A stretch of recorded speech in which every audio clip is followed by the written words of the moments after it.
Hello friends, welcome back to my YouTube channel study together for exams में। आज मैं बात करने वाली हूँ कि मैंने खुद एक महीने में कैसे पढ़ाई करके सीटेट एग्ज़ाम क्लियर किया है। खुद मेरी स्ट्रेटजी जो मैंने फॉलो किया है, मैं आज आपके साथ वो शेयर करने वाली हूँ। क्योंकि बहुत लोगों को डाउट रहता है कि क्या सच में एक महीने में सीटेट क्लियर किया जा सकता है, वो भी अपनी जिम्मेदारियों के साथ। तो हाँ, सीटेट क्लियर किया जा सकता है एक महीने में। मैंने खुद किया है और मैं खुद एक बच्चे की माँ भी हूँ और हाउस वाइफ भी हूँ।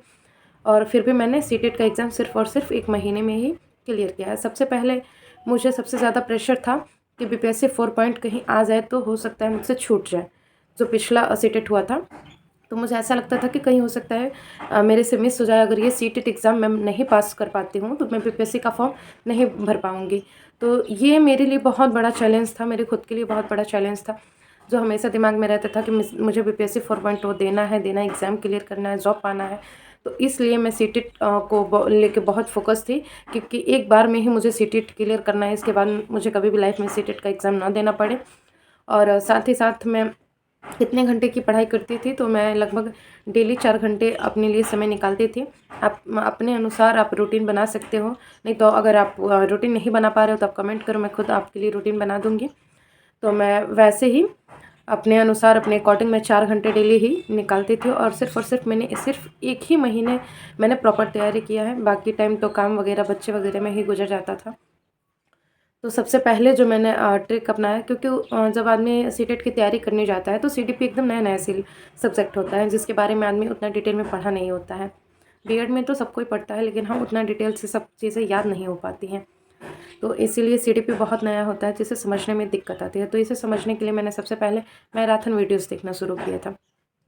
मैराथन वीडियोस जब आप देखोगे तो एक बार में कुछ समझ में नहीं आएगा, लेकिन हाँ, उसी वीडियो को आपको वीडियो अलग नहीं करना है। मैंने सिर्फ और सिर्फ हिमांशी मैम और सचिन सर का ही मैराथन देखा था। तो आपको वीडियो चेंज नहीं करना है, बस 2 आदमी को चुनिए और उन्हीं वीडियो को, जो 6 से 7 घंटे का वीडियो है, आप उसी वीडियो को 1 बार देखिए, 2 बार देखिए, 3 बार देखिए। और जब भी आप वीडियो देखें तो उसके बाद पीवाईक्यूज ज़रूर लगाएं, और जो नोट्स मैं हमेशा बताती हूँ उस नोट्स को ज़रूर एक बार देखें। तो ऐसे करके ही मैंने देखा था मैराथन वीडियोस। मुझे लगता है कि लगभग मैंने 7-8 बार दोनों सर और मैडम का, दोनों का ही वीडियोस मैंने देखा था मैराथन का। तो इस तरह करके सीटीपी को लेके मेरी समझ बनी।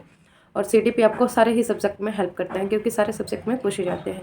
और रहा मैंने हिंदी यानी लैंग्वेज 1 की तैयारी मैंने कैसे की थी, तो लैंग्वेज 1 में 15 नंबर आपका पैसेज दिया जाता है, यानी गद्यांश और पद्यांश आ जाते हैं। तो उसके लिए मैंने सिर्फ और सिर्फ पीवाईक्यूज जो थे, जो प्रीवियस ईयर क्वेश्चन, उसके ही क्वेश्चन लगाए थे। वही मैं पैराग्राफ पढ़ती थी, वही क्वेश्चन लगाती थी। तो इससे मेरे 15 नंबर गद्यांश और पद्यांश हिंदी के मेरे एकदम प्रॉपर तैयार थे। और जो 15 नंबर था, वो मैं बार बार जिक्र करती हूँ कि हिमांशी मैम और सचिन सर हिंदी का भी मैराथन कराते हैं, तो मैंने वो मैराथन देख रखा था। वैसे ही 7-8 बार लगभग मैंने हिंदी का भी मैराथन देखा था। और हिंदी में मुझे सबसे ज़्यादा हेल्प किया है वो हिमांशी मैम का जो नोट्स था, उसे मैंने बार बार देखा है। और जो चीज़ें मुझे नहीं समझ में आती थी, जैसे एक टैग वर्ड हो गया, उसका मतलब क्या होता है, तो वो छोटे छोटे जो टैग वर्ड होते हैं वो मैं यूट्यूब पे सर्च करके, जो शॉर्ट्स वीडियो में आते हैं, वो मैं देखा करती थी। और रही लैंग्वेज 2 की, तो लैंग्वेज 2 मैंने प्रॉपर उसकी कोई तैयारी नहीं की थी।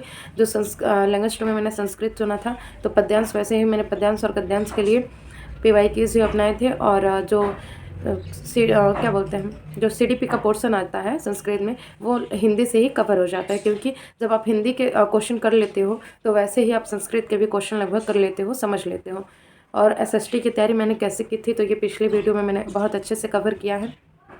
तो कुल मिला के मेरी स्ट्रेटजी यही थी। सबसे बड़ा मेरा जो पोर्शन था वो था मैराथन वीडियोस को बार बार देखना, और जो चीज़ें समझ नहीं आती थी उसे मैं नोट डाउन करते थे और यूट्यूब पे सर्च करके सिर्फ शॉर्ट्स वीडियो में उसे समझने की मैं कोशिश करती थी।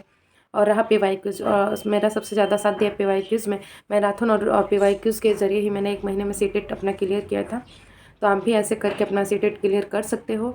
अगर आपको फिर भी किसी भी चीज़ को लेकर डाउट रहता है तो आप कमेंट ज़रूर करें। और हाँ, रही बात नोट्स की, तो वो मैं कोशिश करूँगी यूट्यूब पे ही आपको प्रोवाइड कर दूँ।